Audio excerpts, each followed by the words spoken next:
श्रीपाद श्रीवल्लभत्वं सदैव श्रीदत्तास्मान् पाहि देवाधिदेव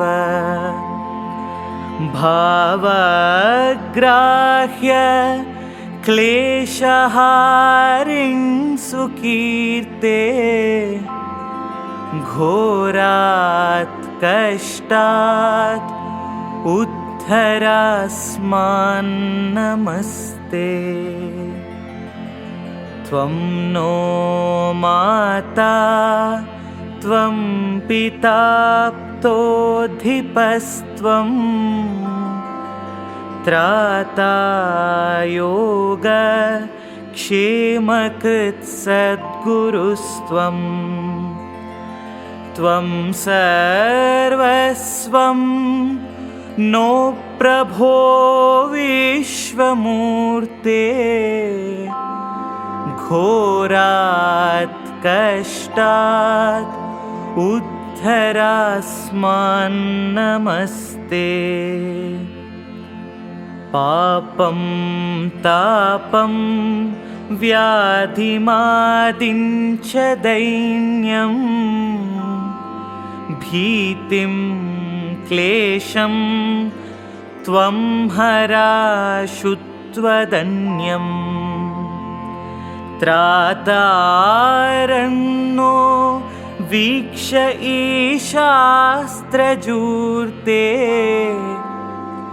घोरात् कष्टात् उद्धरास्मान् नमस्ते। नान्यस्त्राता न पिता न भर्ता त्वत्तो देव त्वं शरण्योकहर्ता कुर्वात्रेयानुग्रहं पूर्णराते घोरात् कष्टात् उद्धरास्मान् नमस्ते। धर्मे प्रीतिं सन्मतिं देवभक्तिं सत्सङ्गाप्तिं देहि भुक्तिं च मुक्तिं भावासक्तिं चाखिलानन्दमूर्ते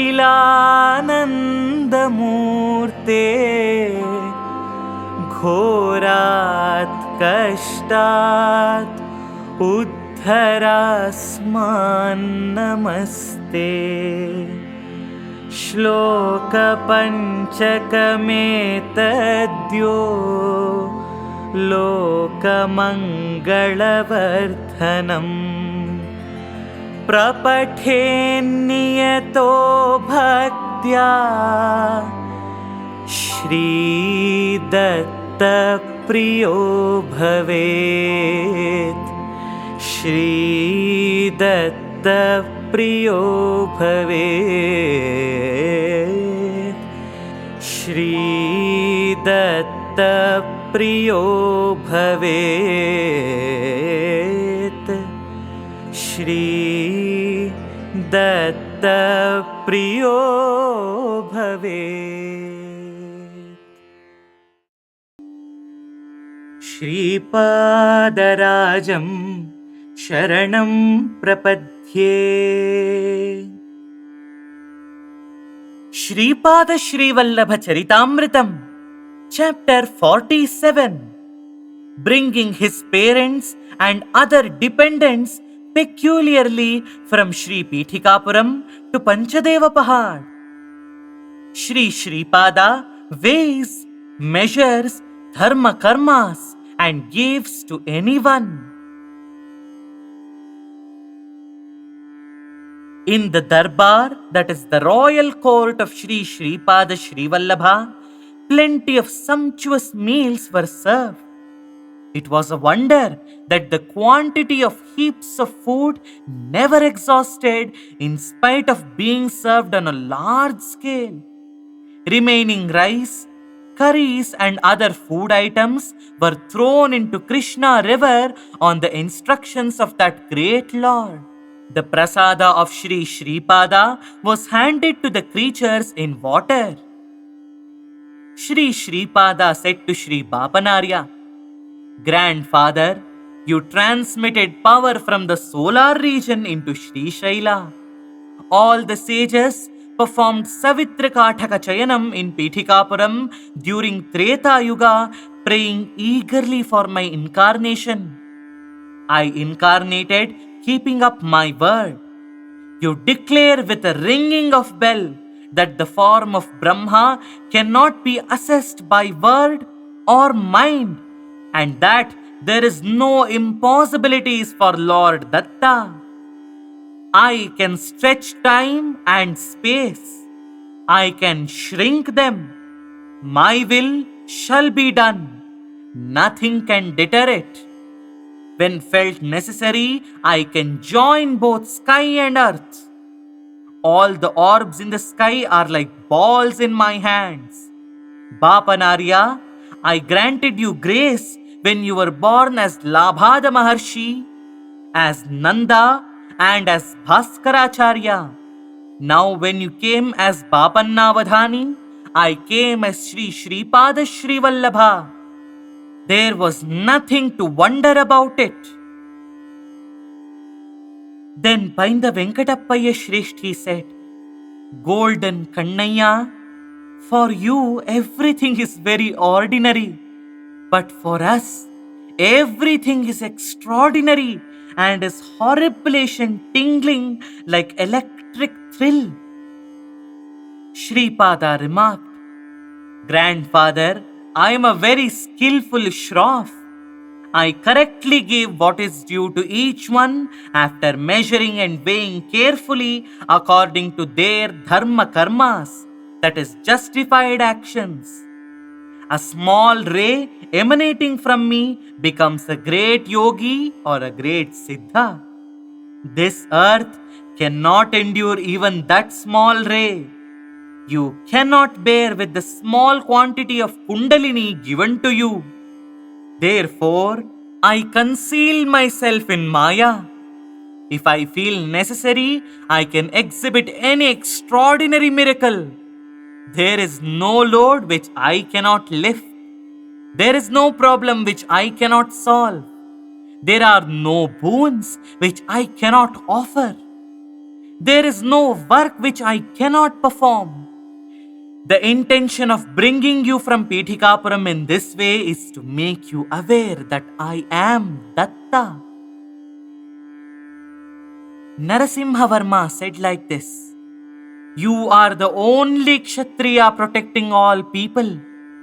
All the remaining are Kshatriyas for namesake only." Then Sri Sreepada said, "The nature of rulers is always in me.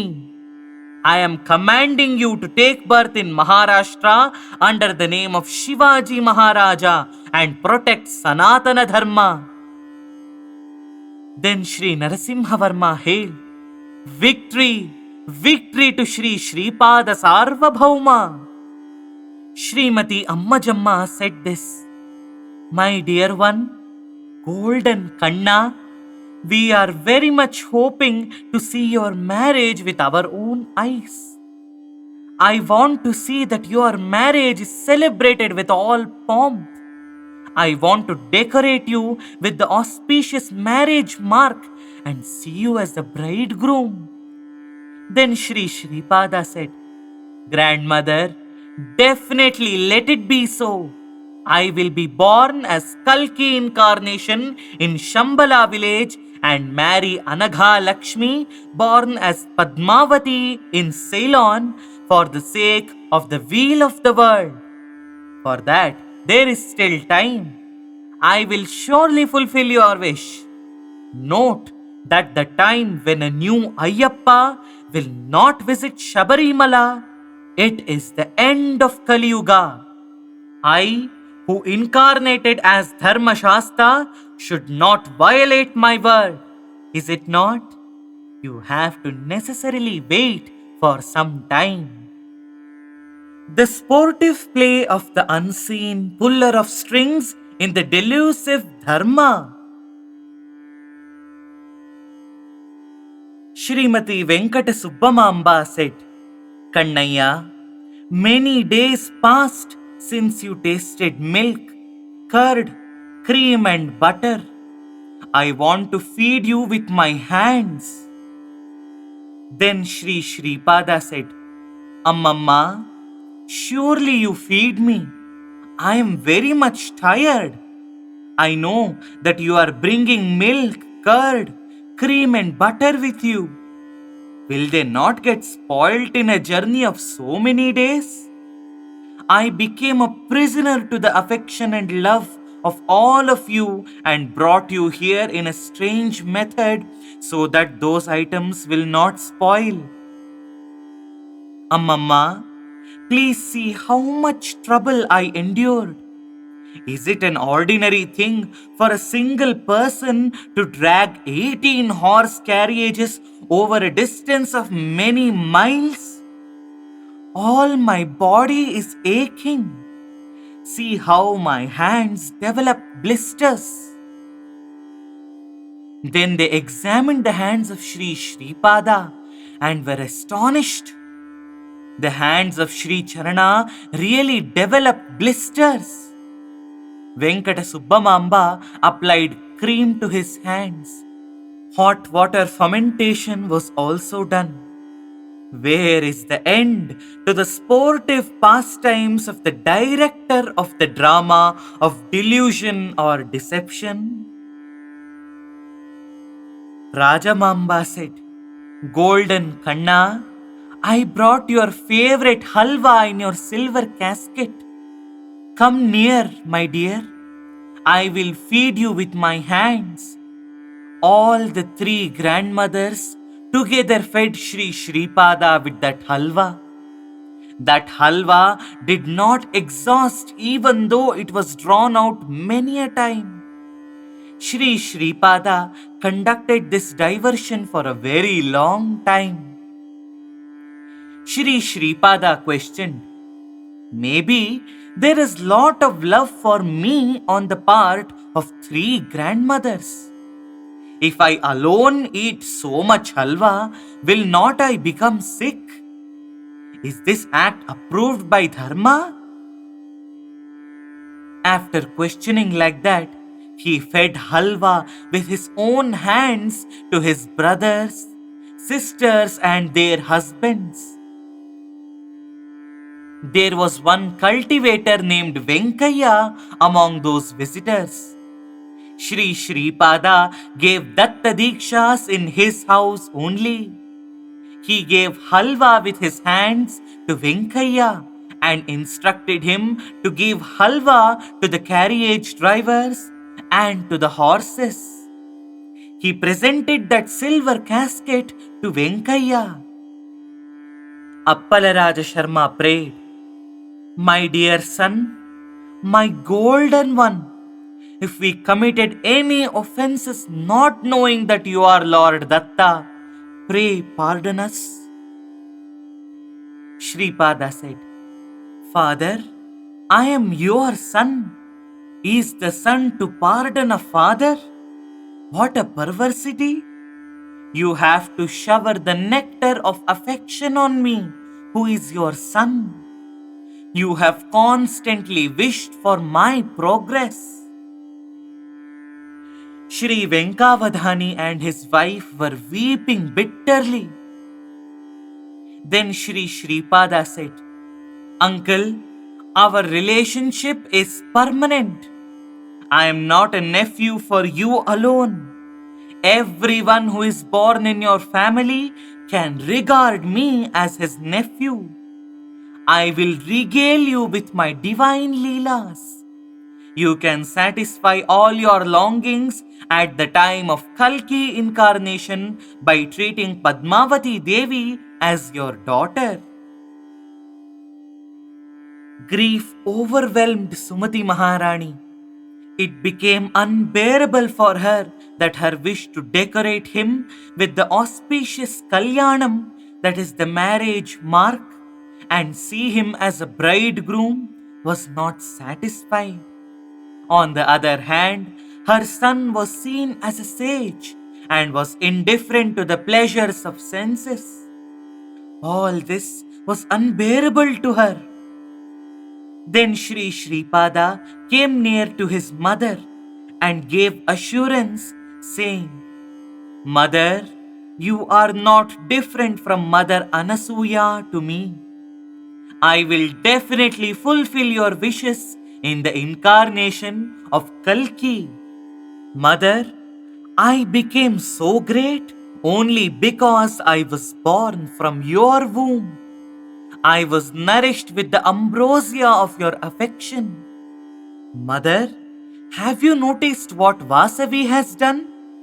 When I was hungry, I turned into an infant child and approached Mother Anasuya to drink her breast milk.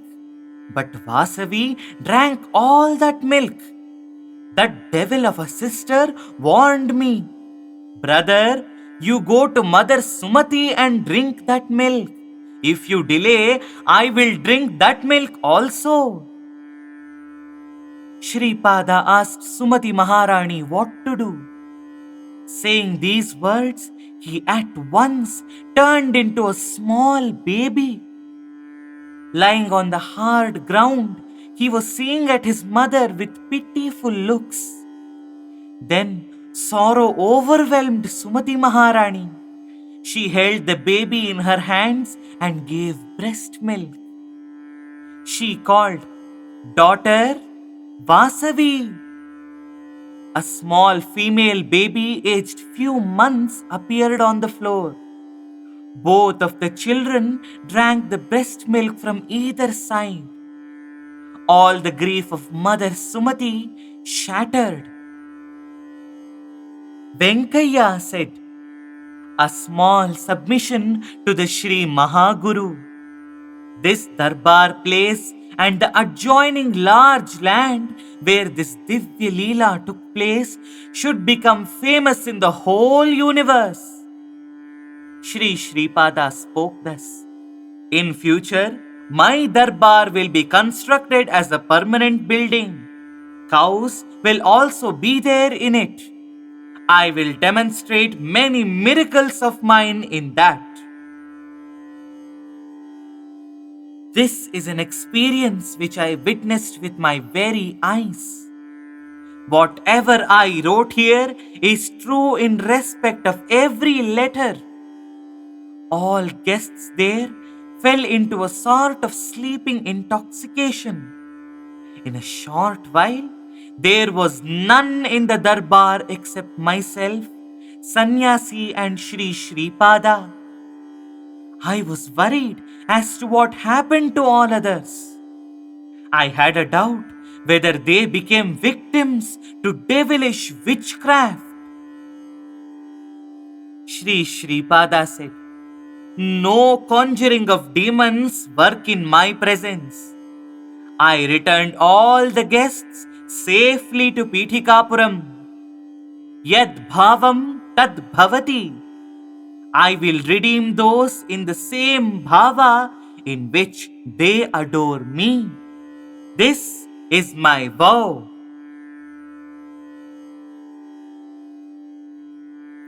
Victory! Victory to Sri Sreepada Srivallabha! Here ends the 47th chapter of Sripada Srivallabha Charitaamritham.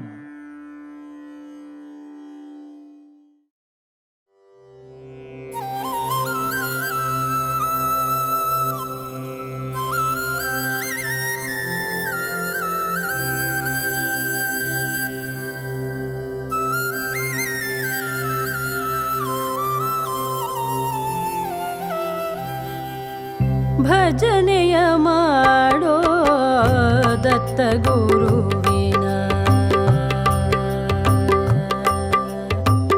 ಭಜನೆಯ ಮಾಡೋ ದತ್ತ ಗುರುವಿನ, ಗಣ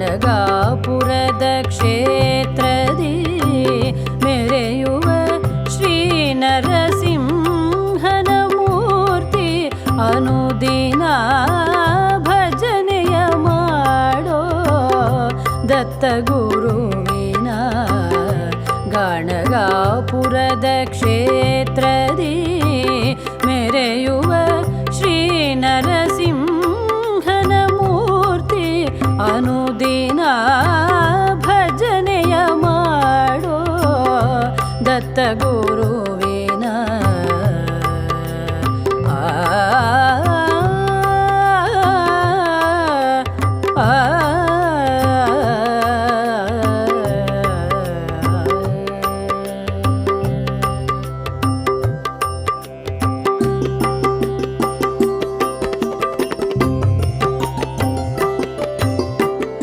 ಬದುಕದ ವಿಪ್ರಗೆ ಮುದದಿಯುಣಿಸಿ ಘನ ಉದರ ಶೂಲೆಯನು ಕಳೆದ ಗುರುವರನ ಬದುಕದ ವಿಪ್ರಗೆ ಮುದದಿಯುಣಿಸಿ ಘನ ಉದರ ಶೂಲೆಯನು ಕಳೆದ ಗುರುವರನ ಭಜನೆಯ ಮಾಡೋ ದತ್ತ ಗುರುವಿನ ಗಾಣಗಾಪುರದ ಕ್ಷೇತ್ರದಿ ಮೆರೆಯುವ ಶ್ರೀ ನರಸಿಂಹನ ಮೂರ್ತಿ ಅನುದಿನ ಭಜನೆಯ ಮಾಡೋ ದತ್ತ ಗುರುವಿನ